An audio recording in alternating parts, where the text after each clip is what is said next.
Hi, nandito sa Colon Park kay mag-train si Gab-Gab sa iyong swimming kay hapit na ang provincial meet. So, diri siya mag-swim.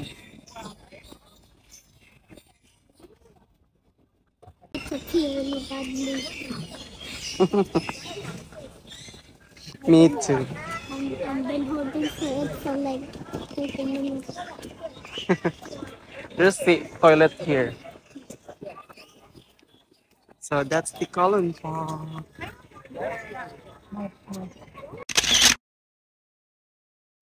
Hello mga my love. So, kung naamo sa Hong Kong, try to visit the Kowloon Park. Taman gini siya og 12 midnight. So, kung gusto mo ma-relax, niya, kana bang maminaw lang gyud ka sa mga sound sa mga langgam. Niya na may aviary diri, na may mga flamingo, nga perting tsadahan lang tawon. So, tsada gyud kay magtambay diri din. Kung naamoy mga anak, labi na kung swim parents mo, unya out of the country mo, gusto mo nga ang inyong anak baka na bitang padayon ka pa niyang training sa swimming. So naapo diri sa Kowloon Park. Ikaw po na no. Ya ka siya lakaw kay puro itaon hagdanan namong lakaw nun. Nangitag mag-walking, dili mo walking. Kaon pa man.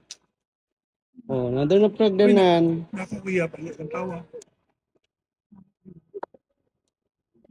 Mr. Dream Boy, Mr. Dream Boy, ano kaya ang nasa isip mo? Mr. Dream Boy, Mr. Dream Boy, lagi kang nasa panaginip ko. 5 minutes later. So at this time, musulod na mi niya 17 Hong Kong dollars ang bayad. Pinaagi sa Octopus. Sa Octopus kami nagbayad niya. Itap ragyapon nimong diha din muna panaog na ka. Diri nga side ang male and sa pikas po ang female pero lusot-lusot or na siya. Dayon pagkahuman ani bawal man ang camera diri sa ubos. So kana bang sinikreto nga kuha lang gyud ang akong kuhaan nila sa cellphone. Unya nag-open mig locker, kinahanglan ka maghulog dira or 3 Hong Kong dollars ba to or 2 Hong Kong dollars aya siya maibot tong yawi. Diniglock nimo makuha na to nimo yawi. So excited na kaayo gid si Gab ana nga mulangoy. Kay murag 2 or 3 days na siyang walay langoy-langoy. So kinahanglan ni gid siya mulangoy. Kana going awa matagbuan nato. Senior na to si Lolo pero active yapon kay siya kay kani nga pool, Olympic pool sa Manisa sa Hong Kong daghan na ning games diri ga dula diri nga sa swimming, na diving unya kana nabasa pa gyud akong panato akong shoes di ako lang gipauga. So akong gi-instructan si Gab nga dili mo spit sa water kay bahal kay bayad 5,000 Hong Kong dollars mo ko mangitaan na. So at least na napaibalon ako ni Gab niya mo to careful na kay siya sa iyang swimming. So happy kay ko nakaswim siya diri kay daghan nakaayong international swimming competition ani nga pool diri sa Kowloon Park.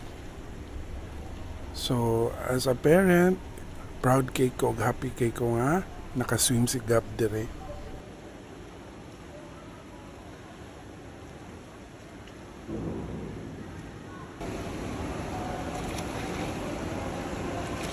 So human nagligo si Gab, unya gidry na siya ni Sen, mao na siya ang body blower.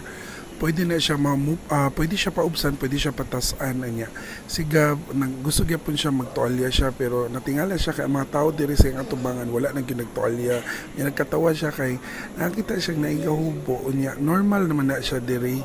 So ako siyang gipasabot nga Gab it's normal kay kuan man wala man ni sila ipakay diri Gab labi na kung athlete ka dili na ka maghuna-huna anak mo to ako siyang ipasabot okay na niya so happy kaayo siya ani. So going na mi pagawas nahiagi mi diri sa may mga flamingos unya naglilili pud mi sa ubang mga langgam lami kay lang taon makarelax kaayo niya mura ni sila ga party kana bang mura ga meeting di advance eh. So paggawas lang gyud nimo sa Kowloon Park sa exit naa nimo makita ang Mr. Softy. Sikat ni nga ice cream mura ba sa ato ang flavor of the road dirty ice cream tililing mao ni siya. Since 2005 primero na ko ani Hong Kong nya ikapito na nako balik still nilain lang gyapon ko gusto gyud nako nga matilawan po ni Gab or napon siya yung memories ani Mr. Softy. Ever famous Softy ice cream. Sa kabila namang balik, permi-gimig kauna ni. Tapon ni siya sa Avenue of Stars. Sa kasa naman ni. So, nothing special. Sunday na good yapon siya pero lamig man doon.